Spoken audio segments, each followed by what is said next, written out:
আসসালামু আলাইকুম, আমি Mohammad Mustafizuddin Chittagong medical college MBBS section analyse থেকে বলছি। তো আমরা আমাদের গত টিউটোরিয়ালসে আলোচনা করেছিলাম বি সেল ডেভেলপমেন্টটা নিয়ে। হ্যাঁ, মানে হচ্ছে T dependent B cell activation and T independent B cell activation. তো আমরা এরপর থেকে শুরু করছি আজকে। দেখেন, তাহলে আমরা আজকে পড়বো ইনশাল্লাহ টি সেল ডেভেলপমেন্ট। ঠিক আছে, তো আপনারা জানেন আমাদের অ্যাডাপটিভ ইমিউনিটির মেইনলি সেলুলার কম্পোনেন্ট দুটো, একটা হচ্ছে বি লিম্ফোসাইট এবং আরেকটা হলো টি লিম্ফোসাইট আমরা বলেছি। তো এই একই রকম এই দুটো আপনারা একসাথে পড়বেন। তাহলে টি লিম্ফোসাইট এবং বি লিম্ফোসাইট দুজনই কোত্থেকে তৈরি হয়? আমাদের বোন ম্যারো থেকে তৈরি হয়। ঠিক আছে, আচ্ছা এখন এই যে মনে করেন এ হলো একটা আমাদের বোনস, এখানে হচ্ছে এটা বোন ম্যারো। ঠিক আছে, এই বোন ম্যারোর মধ্যে থাকে এই মাল্টিপটেন্ট হেমাটোপয়েটিক স্টেম সেলটা। তো এই মাল্টিপটেন্ট হেমাটোপয়েটিক স্টেম সেল থেকে তৈরি হয় lymphoid progenitor cell. Lymphoid progenitor cell থেকে তৈরি হবে প্রিকারসর টি সেল, আর অন্যদিকে লিম্ফয়েড প্রোজেনিটর সেল থেকে তৈরি হবে প্রিকারসর বি সেল, যেটা আমরা গতকালে বলেছি। তাহলে এই প্রিকারসর বি সেল থেকে বি সেল ডেভেলপমেন্ট শুরু হয়, আর প্রিকারসর টি সেল থেকে টি সেল ডেভেলপমেন্ট শুরু হয়। ঠিক আছে, এখন এখানে একটা বেসিক ডিফারেন্স যে প্রিকারসর বি সেলটা কোথায় আছে? বোন ম্যারোতে, কারণ লিম্ফয়েড প্রোজেনিটর সেল বোন ম্যারোতে, আর লিম্ফয়েড প্রোজেনিটর সেলে থেকে প্রিকারসর বি সেল তৈরি হয়েছে। এখন এই প্রিকারসর বি সেল থেকে বি সেল তৈরি হয়, মানে ম্যাচিউর নাইভ বি সেল, সেটাও বোন ম্যারোতেই তৈরি হয়। তারপরে এই ম্যাচিউর নাইভ বি সেলটা বোন ম্যারো থেকে বেরিয়ে লিম্ফ নোডে গিয়ে বসে থাকে। কিন্তু এই প্রিকারসর টি সেল থেকে এই যে ম্যাচিউর নাইভ টি সেল তৈরি হয়, সেটা বোন ম্যারোতে হয় না। এই প্রিকারসর টি সেলটা সার্কুলেশনে চলে আসে। দেখেন, প্রিকারসর টি সেল সার্কুলেশনে চলে আসছে, সেখান থেকে তার গন্তব্য কোথায়? থাইমাসে। তাহলে এখানে হচ্ছে ডিফারেন্সটা। তাহলে বি সেলের অরিজিন এবং তার মানে that means development and maturation হয় বোন ম্যারোতেই, এই কারণে বি সেল বোন ম্যারো। আর হচ্ছে টি সেলের ডেভেলপমেন্ট হয় বোন ম্যারোতে, বাট প্রিকারসর টি সেল থেকে বাকি স্টেপগুলো হয় থাইমাসে। That means positive and negative selection থাইমাসে এসে হয়। কিন্তু বি সেলের ক্ষেত্রে এগুলো পজিটিভ এন্ড নেগেটিভ সিলেকশন কোথায় হয়? বোন ম্যারোতে হয়। এই কারণে টি সেলকে টি সেল বলে, থাইমাস। ওকে, আচ্ছা এটা বলতে চাচ্ছিলাম। এখন আসেন তাহলে এই প্রিকারসর টি সেলটা এখন কোথায় চলে আসলো? প্রিকারসর টি সেল থাইমাস গ্ল্যান্ডে চলে আসলো। এখন দেখেন, একটু বিষয় বুঝতে হবে আপনাদের যে যখন থাইমাসে আসবে, থাইমাসে দুইটা রিজন থাকে, একটা হলো কর্টেক্স আর একটা হলো মেডুলা। তো এই কর্টেক্সের মধ্যে থাকে থাইমিক স্পেশালাইজড কর্টিক্যাল সেল, আর মেডুলাতে থাকে থাইমিক স্পেশালাইজড মেডুলারি সেল। এটা বুঝবেন আপনারা। আচ্ছা, এরপরে এখন এই প্রিকারসর টি সেলটা দেখতে কেমন? দেখেন, এই হলো একটা প্রিকারসর টি সেল আমরা আঁকলাম, এটা হলো একটা জাস্ট প্রিকারসর টি সেল। দেখেন, এর মধ্যে কোনো রিসেপ্টর নাই, কোনো CD4 প্রোটিন নাই, কোনো CD8 প্রোটিন নাই, কিছু নাই।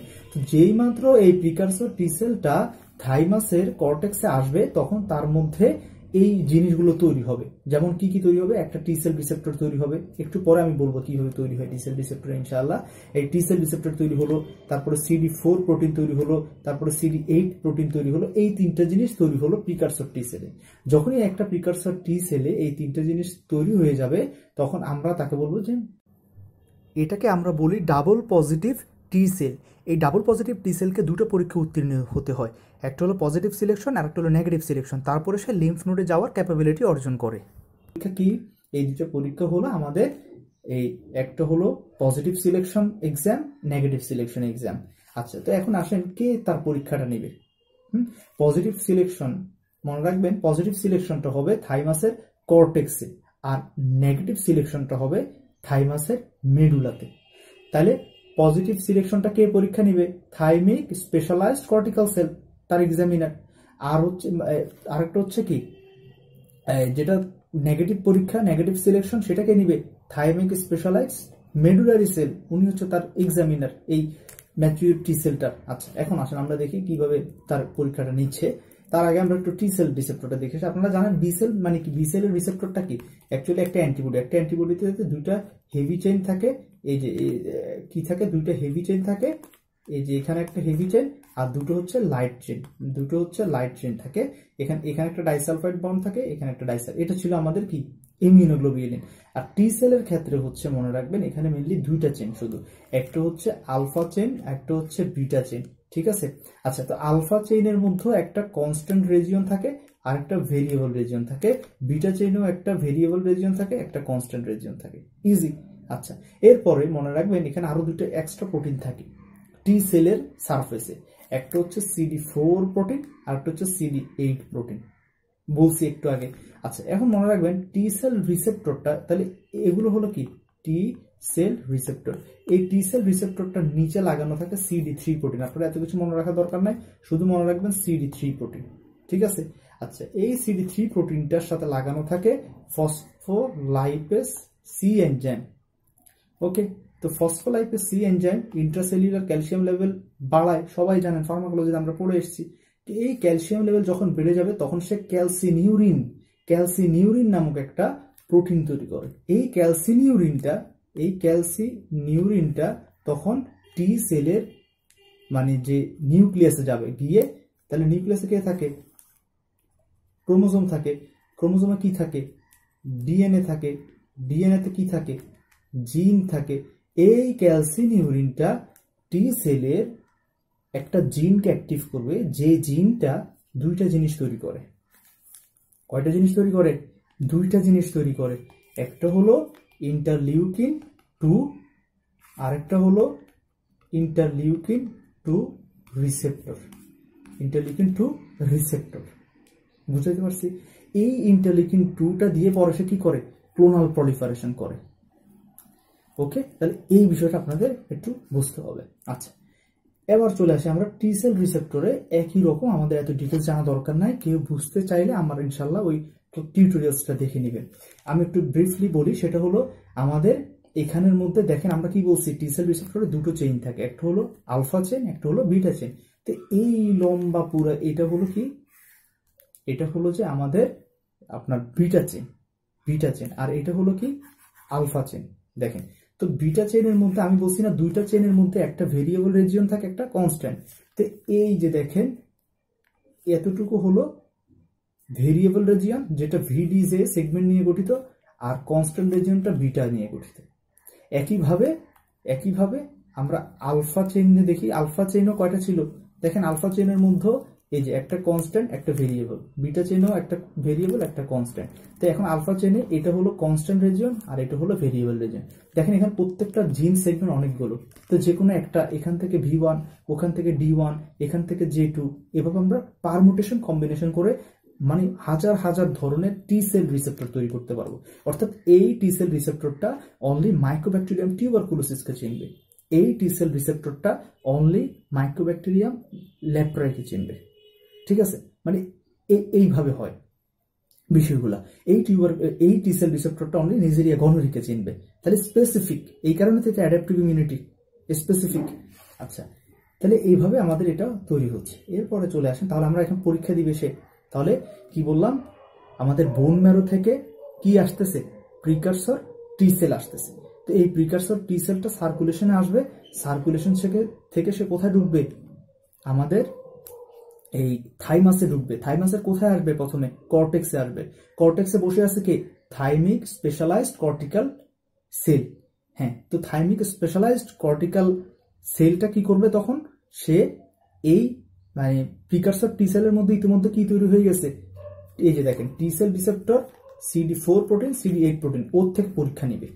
তো এখন এই যে দেখেন থাইমিক স্পেশালাইজড কর্টিক্যাল সেল, তো ও ওর কাছে আসবে, এসে দেখবে এবং ও ওর কাছে কি নিয়ে আসবে, প্রশ্নপত্র। কি প্রশ্নপত্র হচ্ছে যে MHC1 প্রোটিন এবং MHC2 প্রোটিন। তো দেখবে, যদি দেখে এই টি সেলটা, এটা কিন্তু এখন কি প্রিকারসর টি সেল না, কারণ ওর মধ্যে এখন T cell receptor CD4 protein CD8 protein হচ্ছে mature T cell, but not finally মানে অ্যাক্টিভেটেড। আচ্ছা, তো এই টি সেলটা যদি এই টি সেলটা MHC প্রোটিনের সাথে স্ট্রংলি বাইন্ড করে, তাহলে সে পরীক্ষায় উত্তীর্ণ হবে, দ্যাট মিন পজিটিভলি সিলেক্টেড। আবার এখন MHCর সাথে তো স্ট্রংলি রিয়াকশন করছে, বাট কোন MHCর সাথে রিয়াকশন করছে সেটা জানতে হবে। যদি এই টি সেলটা আমার MHC2 এর সাথে স্ট্রংলি রিয়াকশন করে, তখন আমরা কি করব, আমরা দেখেন খুব মজার পড়া এগুলা, আমরা তখন তার CD8 প্রোটিনটাকে ডিলিট করে দিব। তাহলে এখন এই টি সেলটার মধ্যে অনলি কি আছে, কি বলছি, যদি এই টি সেলটা MHC2 এর সাথে স্ট্রংলি রিয়াকশন করে, তাহলে আমরা তার CD8 প্রোটিনটা মুছে দিব। তাহলে তার মধ্যে আছে এখন শুধু দুইটা জিনিস, একটা হলো CD4 প্রোটিন আর একটা হলো TCR। তখন এই সেলটার নাম দিয়ে দিবেন আপনি। এখন সে ফাইনালি কি মানে অনেকটাই ম্যাচিউর, এখনো পুরোপুরি ম্যাচিউর হয় নাই কারণ নেগেটিভ সিলেকশন বাকি, কিন্তু তার নাম হয়ে যাবে যেহেতু এখন তার সেল সারফেসে CD4 প্রোটিন আছে, তার নাম হবে CD4 পজিটিভ টি সেল। বুঝতে পারছি কিনা? তাহলে CD4 পজিটিভ টি সেল এবং CD8 পজিটিভ টি সেল এগুলো কোন সিলেকশনের মাধ্যমে তৈরি হয়? পজিটিভ সিলেকশনের মাধ্যমে। আচ্ছা, আর যদি এই টি সেলটা MHC1 এর সাথে স্ট্রংলি বাইন্ড করে তখন আমরা তার CD4 প্রোটিনটা মুছে দিব, CD4 প্রোটিনটা মুছে দিব, তখন তার নাম হয়ে যাবে কি CD8 পজিটিভ টি সেল, কারণ তার মধ্যে এখন CD8 আছে। আচ্ছা, তাহলে সে MBBS পরীক্ষা শেষ করলো, এখন সে FCBS পরীক্ষা দিবে। এক্সামিনার কে? থাইমিক স্পেশালাইজড মেডুলারি সেল। আচ্ছা, প্রশ্নপত্র কি দেখেন, এই যে থাইমিক স্পেশালাইজড সেল, মেডুলারি সেল, মেডুলাতে থাকে থাইমাসে। এখন সে কি করবে, এতক্ষণ দেখেন শুধু MSCটা প্রেজেন্ট করছে, দেখেন শুধু MSCর সাথে কোনো অ্যান্টিজেন নাই, দেখেন জাস্ট MSC। এখন সে MSCর সাথে সেলফ অ্যান্টিজেন, এই যে এগুলো হলো সেলফ অ্যান্টিজেন, দেখেন সেলফ অ্যান্টিজেনকে নিয়ে এই টি সেলের কাছে আসবে। এখন টি সেলটা আইদার CD4 নাহলে CD8, তো সে CD4 মনে করেন এটা হচ্ছে CD4 টি সেলের কাছে আসলো, এসে বললো দেখো এটা হলো আমার MHC1 MHC2 আর এটা হলো সেলফ অ্যান্টিজেন, তাহলে CD4 অবশ্যই কার সাথে রিঅ্যাকশন করবে? MHC2 এর সাথে। এখন যদি এই CD4 টি সেলটা MHC2 এর সাথে বাউন্ডেড সেলফ অ্যান্টিজেনের সাথে রিঅ্যাকশন করে, বলবে তোমার তো সমস্যা, তুমি নিজের মানুষকে ক্ষতি করো, তোমাকে মানে উত্তীর্ণ করবো না, সে ডিলেট। তাহলে রিঅ্যাকশন করলে সেলফ অ্যান্টিজেনের সাথে সে ডিসকার্ড হয়ে যাবে, দ্যাট মিনস হচ্ছে সে নেগেটিভ সিলেক্টেড হয় নাই। ঠিক আছে, আমি ওকে জিজ্ঞেস করলাম তুমি কি সেলফ অ্যান্টিজেনের সাথে রিঅ্যাকশন করছো? সে বললো হ্যাঁ, তাহলে সে বাদ। আর আমি যদি তাকে জিজ্ঞেস করি তুমি কি আমার MHC2 এর সাথে বাউন্ডেড সেলফ অ্যান্টিজেনের সাথে রিঅ্যাকশন করছো? সে বলবে না, তাহলে নো আনসার দিলে তাকে সিলেকশন করব, এই কারণে নেগেটিভলি সিলেক্ট। এটা একটু কনফিউজিং, এই লাইনটা মনে রাখবেন। যদি নেগেটিভ সিলেকশনের ক্ষেত্রে নো আনসার দেয় টি সেল, তাহলে তাকে সিলেকশন করব, ওই কারণে মানে নো আনসার দিলে সিলেকশন, ওই কারণ হচ্ছে নেগেটিভলি সিলেক্টেড। আর যদি ইয়েস আনসার দেয় তাহলে হবে না। ওকে, আচ্ছা, এখন আমরা CD4 টি সেলটার থেকে পরীক্ষা নিচ্ছি, তাহলে কি বললাম আমরা বললাম। আচ্ছা, এখন আসলে একইভাবে আমরা আরেকটা টি সেল নেই, দেখেন আরেকটা টি সেল নিলাম, ওই যে পজিটিভ সিলেকশনের মধ্যে মনে করেন তার মধ্যে CD8 প্রোটিনটা থেকে গেছে, মানে সে MHC1 এর সাথে রিঅ্যাক্ট করে। এখন তার কাছে আসলো থাইমিক স্পেশালাইজড মেডুলারি সেল। এখন সে যখন তার কাছে MHC1, এটা হলো MHC1 বাউন্ডেড সেলফ অ্যান্টিজেন, এই যে সেলফ অ্যান্টিজেন। এখন যদি এই CD8 টি সেলটা এই থাইমিক স্পেশালাইজড মেডুলারি টি সেলের MHC1 বাউন্ড সেলফ অ্যান্টিজেনের সাথে রিঅ্যাকশন না করে, নো আনসার, তাহলে তাকে সিলেকশন করব, নেগেটিভলি সিলেক্টেড। আর যদি রিঅ্যাকশন করে তাহলে তাকে আমরা বাদ করে দিব, তাহলে নেগেটিভ সিলেকশন হলো না। এই ছিল আমাদের বেসিক কনসেপ্টটা।